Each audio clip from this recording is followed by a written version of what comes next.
Hammaga hello. Avvallari personajlarni solishtiradigan bo'lsak, bu gal esa personaj emas, boshqa narsa. Videoning obloshkasidan bilgan bo'lsangiz kerak. Bu Shikigami. Shikigami o'zi nima? Bu yapon mifologiyasida va sehr bilan chaqiriladigan mavjudot deyiladi. Ya'ni Megumi Fushiguro o'zining 10 soya texnikasi orqali chiqaradi. Shikigamini o'zi qanday chaqiradi? Birinchidan, Megumi bitta subyektga qarab qo'llarini bir joyga yaqinlashtirib muhr bosadi. Bundan ritual boshlanadi. Barcha Shikigamilar quroli bo'lmish Maharagani chaqiradi. Yon atrofida boshqa Shikigamilar qurshab oladi. Bu Maharaganing 10 soya texnikasining qurol ekanligini bildirish uchun. Bundan o'zining asta-sekin qobig'ini buzib Maharaga, ya'ni Makora paydo bo'ladi. Uni ko'proq Makora deyishim ham mumkin. Makora nima ekan deb hayron qolib o'tirmang.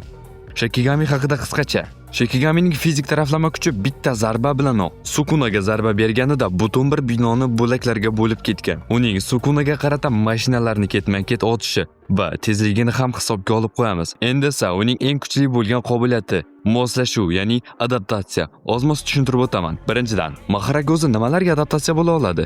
Javob hamma narsaga. Masalan, Sukunaning kesishlariga, cheksizlikka, har xil hujum turlariga va eng kuchlilardan biri dushmanning borligiga. Bu nima desangiz, bu dushmanning borligiga qanday qilib moslashadi? Dushmanni bitta zarbada yo'q qilib yubora olishi. Hozirda biz buni animeda ko'rmaganmiz, ammo Jujutsu Kaisen moduli animesida ko'rganmiz. Bu kanon. Shu sabab buni ham hisobga olamiz. Jujutsu Kaisen moduli animesida aynan qayerda ishlatgandiz hayron bo'lsangiz, Dabura bilan jangida. U bilan uning o'ng qo'lida esa dunyolarni kesuvchi qilich mavjud. Uning zarbalari yetmas uzoqlikdagi nishonlarni hech qanaqa muammosiz yo'q qila oladi. Hatto u Gojoning cheksizligini ishlatayotgan vaqti bo'lsa ham.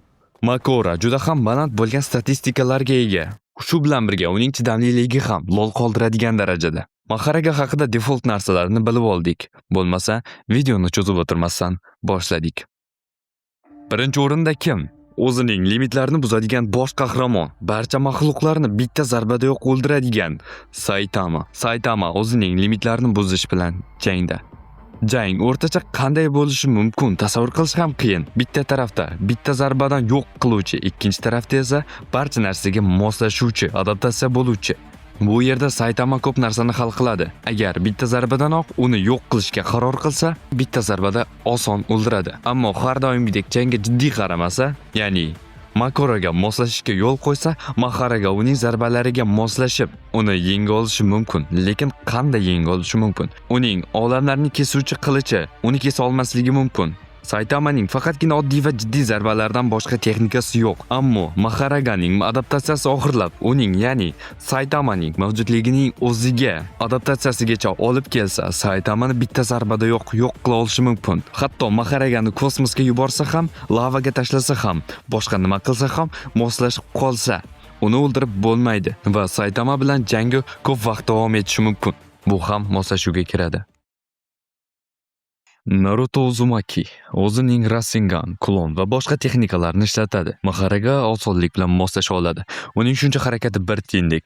Naruto barcha klonlari bilan spam qilsa, Rasengan bilan ham. Ammo moslashuv allaqachon boshlangan edi. Naruto bayram modga o'tadi, reflekslari oshadi va boshqa tabiiy energiya bilan ishlay boshlaydi. Makoro esa bunga ham asta adaptatsiya bo'ladi, ya'ni asta-sekinlik bilan moslashadi. O'zining buzuvchan kuchi bilan hamma yoqni vayron qila boshlaydi va moslashuv yana boshlanadi. Hatto Baryon modning tezligi yetmay boshlaydi. Makora Naruto bilan tengma-teng tezlikka chiqa oladi. Oxir-oqibat Makora olamlarni kesuvchi qilichi bilan uni ikkiga bo'lib jangni tugata oladi. Kosmik Garu o'zining animedagi bir xil kadrli holat emas. U barcha versiyalardan kuchli, buni juda ham yaxshi bilamiz. Aksincha, mangadagi kosmik formasini hisoblaymiz. U ham moslashish xususiyatiga ega. To'g'riroq aytganda, nusxalash.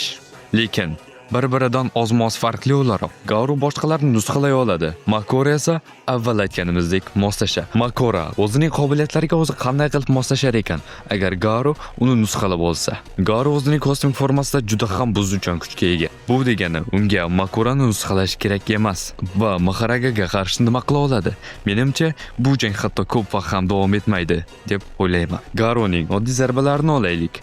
Uning oddiy zarbalariga moslasha oladi, osonlik bilan. Chunki uning zarbalari uncha ham noodatiy emas. Lekin Blast va Bomj imperatorning qobiliyatlarini olib, jang qilsa, Makoraga bitta zarba yo'q yetadi. Makora ko'pchilik zarbalarga moslasha oladi, uning radiatsiyasiga ham. Bundan agarda Makora barcha qobiliyatlariga moslashib olsa, u Blatsning qobiliyatini ishlatib, ya'ni Garu Blatsning vaqtlar bo'yicha, vaqt liniyalari bo'yicha teleportini ishlata olsa, u bilan Blatsning qobiliyatini ishlatib boshqa timeline'ga o'tib, Makorani o'ldirishning boshqa yo'lini topib olishi mumkin yoki shunchaki Makora yo'q timeline'ga o'tishi mumkin. Agarda Bomb imperatorning qobiliyati bilan zarbalariga halok bo'lmasa, bu yerda Garu kosmik formasida yutadi. Son Jinwoo. Keling, mangalarning orasiga mag'vani aralashtirmay qo'ya qolaylik. Agarda o'zingizning qandaydir fikringiz bo'lsa, yozib keta qoling. Mahito o'zining Idol Transformation texnikasi bilan Maharagaga qarshi jang qilmagan. Shibuyada ikkalasi ham bo'lgan, ammo jang ko'ra olmaganmiz. Uni Kenzaku yo'q qilmaganida ko'rib qolishimiz mumkin edi. Maharaga Mahitoning zarbalariga osonlik bilan moslashadi. Uning texnikasi Makoraga ancha xavf tug'diradi. Bitta hudud Makorani o'ldirishiga yetadi. Lekin Maharaga uning texnikasiga moslashib olsa, uning texnikasi va hududi unga hech ham xavf tug'dirmaydi. Lekin yomon tarafi bor.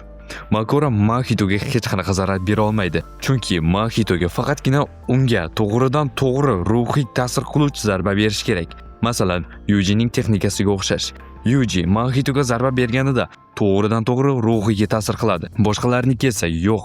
Ammo bizning Makora undaylardan emas va olamlarni kesuvchi qilichi bilan zarar berishi mumkin. Agar qilichi bilan zarar bersa ham foyda bermasa, avval moslashib, uning ruhiga zarar bera oladigan bo'lib, so'ngra uni yo'q qila olishi mumkin. Kokoshibo o'zining juda ham baland bo'lgan fizik taraflama kuchi, refleks va oy nafas texnikasi bilan o'zining birinchi yuksak oy nomiga ega bo'lgan. U o'zining tanasidan yaralgan katanasi bilan hamma joyda bir vaqtning o'zida ko'rinmas kesishlar yubora oladi va kuchli bo'lgan regeneratsiyasi ham bor. Jang boshlanishidan Kokoshibo Maharagaga zarbalarni bermasa, Maharagani yaralaydi, ammo bo'laklarga bo'lib emas. Birinchi aylana Maharaga asta-sekin kesishlarga moslashuv, Kokoshibo yana va yana ketma-ket zarbalari. Makora ham o'zining qilichi bilan ketma-ket zarbalarni beradi, ammo Maharaga tezlik bo'yicha yutqazadi. Bu vaqt ikkinchi aylanish. Maharaga Kokoshiboning tezligiga chiqadi. Endi esa Makora unga ancha zarba beradi, ammo Kokoshibo barchasini qaytara oladi. Uchinchi aylanish. Makora tezligini oshiradi, zarbalari kuchaya boshlaydi. Kokoshibo buni ancha oldin tushungan edi. O'zining oy nafas texnikasini to'liq ishga tushiradi. Katanasidan boshqa yana uchlarini chiqarib, to'liq jang olib boradi. Ammo kechada Makora butunlay moslashuvni bitirgan. Oxirgi moslashuv uning mavjudligiga va bitta zarbadanoq uni yo'q qilishga ulguradi. Oxirgi personajimiz Zeno. Butun anime olamidagi eng kuchli personaj hisoblanadi. Makora bunga qarshi hech nima qila olmaydi. Ayniqsa u Maharagani o'chirib yuborsa. Shu bilan video tugadi. Obuna bo'lib qo'shni esingizdan chiqarmang.